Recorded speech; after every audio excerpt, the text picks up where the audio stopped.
umubyeyi ndetse n'abana bagera kuri babiri bafashwe bavuye kwiba ingurube ndetse bamaze no kuyibaga, aho bafatiwe mu rugo rwo kuri uyu mubyeyi bamaze kubaga iyo ngurube, hanyuma barangije barayibambika mu ijosi barayigendana mu mujyi wose wa Rusizi.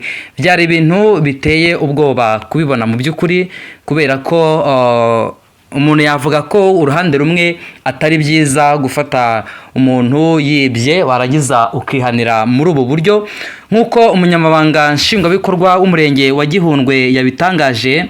Bwana Iyamuremye Jean Pierre yavuze ko ayo makuru ariyo koko, ko umusore witwa Nzeyimana Jean Claude ndetse n'umubyeyi witwa Nyiranzabandora Beatrice yafatanywe n'umuhungu we witwa Niyongira Fiston bavuye kwiba ingurube, hanyuma barangije ababafashe babambika iyi ngurube mu ijosi, barangije babazengurutsa mu mujyi bambaye inyama mu gatuza. Aho uyu munyamabanga nshingwabikorwa w'umurenge wa Gihundwe Jean Pierre yavuze ko atari ibintu byiza kwihanira, kubera ko ni ibintu bitari byiza habe na gatoya. Niba ufatiye umuntu mu cyaha, si byiza ko ukora ikintu nk'iki ngiki mu by'ukuri kitari cyiza mu muco nyarwanda. Gufata umuntu w'umubyeyi ngo nuko yibye warangiza ukamwambika inyama yibye mu gatuza ni ibintu bisuzuguritse, ndetse abantu benshi cyane bari kugenda bavuga ko bitari bikwiriye mu by'ukuri.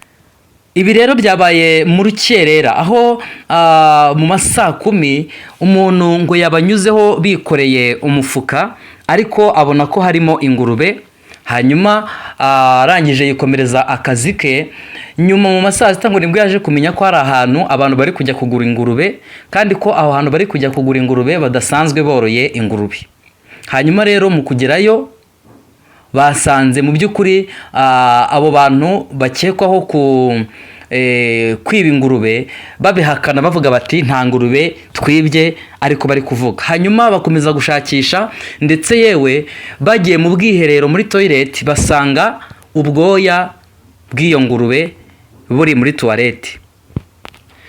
Kubera ko abayibye bavuze bati mu kuyibaga nituza kuyitwika kuyibabura kugira ngo tubone ko tuyibaga biraza kunuka batuvumbure, ngo bigiriye inama bafata urwembe barayiharura. Donc bayiharuye bakoresheje urwembe kugira ngo batayitwika ikanuka, hanyuma bakabafata. Mu gihe rero abari baje bahawe amakuru barimo gusaka ngo barebe ko mu by'ukuri koko abo bantu babaze ingurube, bagiye muri toilette basangamo ubwoya bw'ingurube. Baragaruka barababwira bati ese ubwoya tubonye muri toilette bwagezemo bute, ko muvuze ko nta ngurube mwibye, nta ngurube mwabaze hano, kandi ko tubizi neza ko nta ngurube musanzwe mworoye, iyo ngurube yavuye hehe mwabaze ubwoya mukabota muri toilette? Hanyuma bakomeza gusaka, ndetse bagiye no mu nzu basanze ngo hari abantu bihishe munsi ya matera bagera kuri 3, bakekwa ko nabo ari bamwe mu bafatanyacyaha cyangwa se abari baje kugura inyama z'iyo ngurube. Kubera ko uyu mubyeyi witwa Nyiranzabandora Beatrice bivugwa ko uyu muhungu witwa Niyongira Fiston ari umuhungu we, hanyuma uyu Fiston akaba afite undi musore w'inshuti ye witwa Nizeyimana Jean Claude, bakaba bafatanya n'ubundi muri ibyo bikorwa by'ubujura. Aho amakuru ahari avuga ko uyu Niyongira Fiston ndetse na Nizeyimana Jean Claude bajya kwiba ingurube, barangiza bakayizana kuri uyu mubyeyi Nyiranzabandora Beatrice, bakaba ariho bayibagira ngo bakarya inyama zayo, hanyuma izindi bakajya bagenda bazigurisha. Ayo ni amakuru ahari abaturage bari kugenda bagarukaho bavuga ko n'ubundi atari ubwa mbere aya makuru avuga ko uyu mubyeyi ubwo bujura bumukekwaho, ndetse bikavuga ko we n'uyu muhungu witwa Fiston mu by'ukuri basanzwe bagira cyangwa se bakekwaho icyo gikorwa cy'ubujura mu buryo butandukanye. Ikintu cyaje gukorwa rero, bakomeje gusaka nyine basanga koko iyo ngurube bayibaze,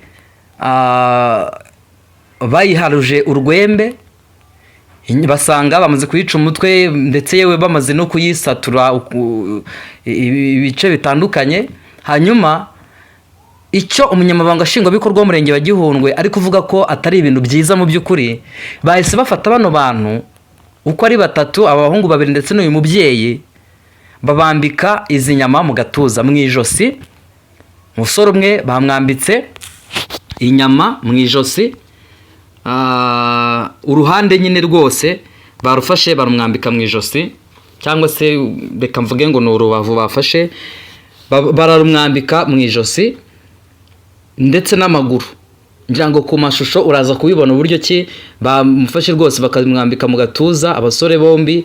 Noneho mama wabo uyu mugore bo bamufashe igihanga barakimuha nawe agenda agitwaye. Mu by'ukuri ni ibintu biri kugarukaho n'abantu benshi cyane batandukanye bavuga bati ntabwo iba ari ibintu byiza. Nimba ufatiye umuntu mu cyaha wikihanira muri ubu buryo, ahubwo icyiza nuko wamushyikiriza inzego zibishinzwe cyangwa se ukamushyikiriza abayobozi bakaba ari bo bamwihanira mu by'ukuri.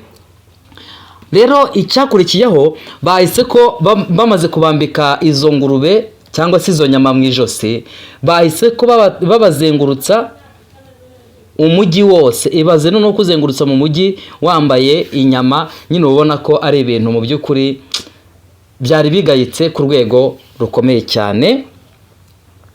Noneho ababyeyi bose bari kugenda bahurura, abafashe amafoto, abandi bavuza induru, abagenda babahutaza, nyine wabonaga ko atari ibintu byiza pe. Yego nibyo umujura nyine yibye, ariko kwihanira agafata umuntu w'umubyeyi ukagenda umuhutaza yikoreye igihanga cy'ingurube, nyine wabonaga ari ibintu bigayitse, utavuga ko ari ibintu byiza mu by'ukuri. Niba umuntu afatiwe mu cyaha nk'icyo, ni byiza kumushyikiriza inzego zibishinzwe, naho kwihanira ukagenda ukubita umuntu w'umubyeyi w'umumama, umukubita umwikoreje igihanga cy'ingurube. Umunyamabanga nshingwabikorwa yavuze ko atari ibintu byiza, ndetse ko aba bantu bafashwe bibye ingurube, haba aba basore babiri Fisto ndetse na Jean Claude n'uyu mubyeyi Beatrice, bose bajyanywe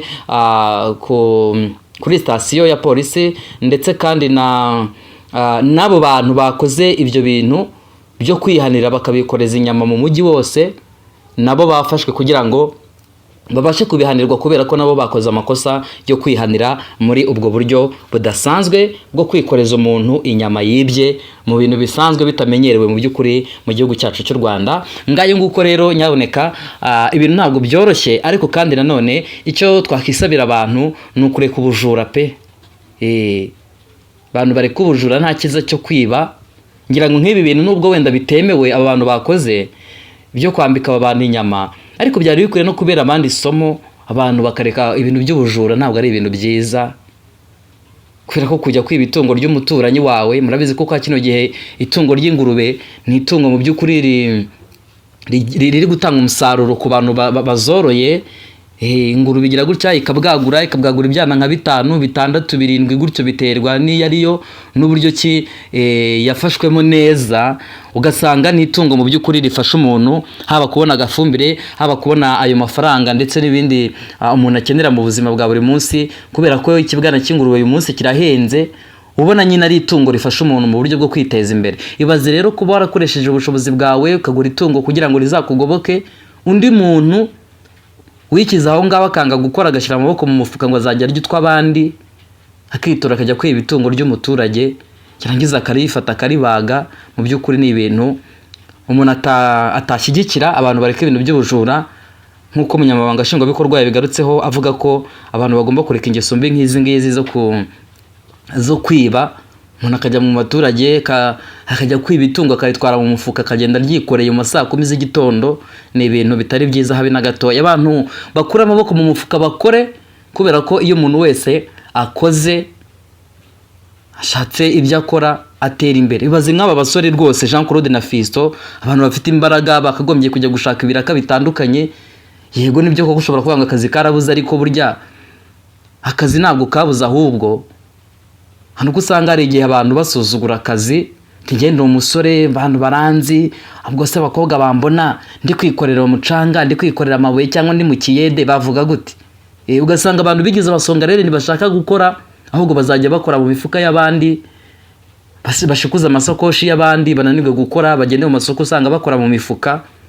Usanga atari ibintu byiza, n'umuco ukwiriye gucika, abantu bakigira, kubera ko mu Rwanda igihugu cyacu gitanga amahirwe kuri buri muntu wese kugira ngo abashe gukora yiteze imbere kandi ibintu byose birusheho kugenda neza. Ngayo nguko rero reka mbashimire cyane, ubwo inzego zibishinzwe zirakomeza gukurikirana, hanyuma nibahamwa n'iki cyaha babashe kuba babihanirwa, ariko kandi ubujura mu by'ukuri bukwiriye gucika. Imana ibahe umugisha rero, mbifuriza ibyiza byose biva ku Mana. Imana ikomeze ibarinde umubi Satani, hanyuma kandi nanone ukore subscribe kugira ngo ibintu byose birusheho kugenda neza. Mwari kumwe na Dani, duhurire mu nkuru zacu zikurikira.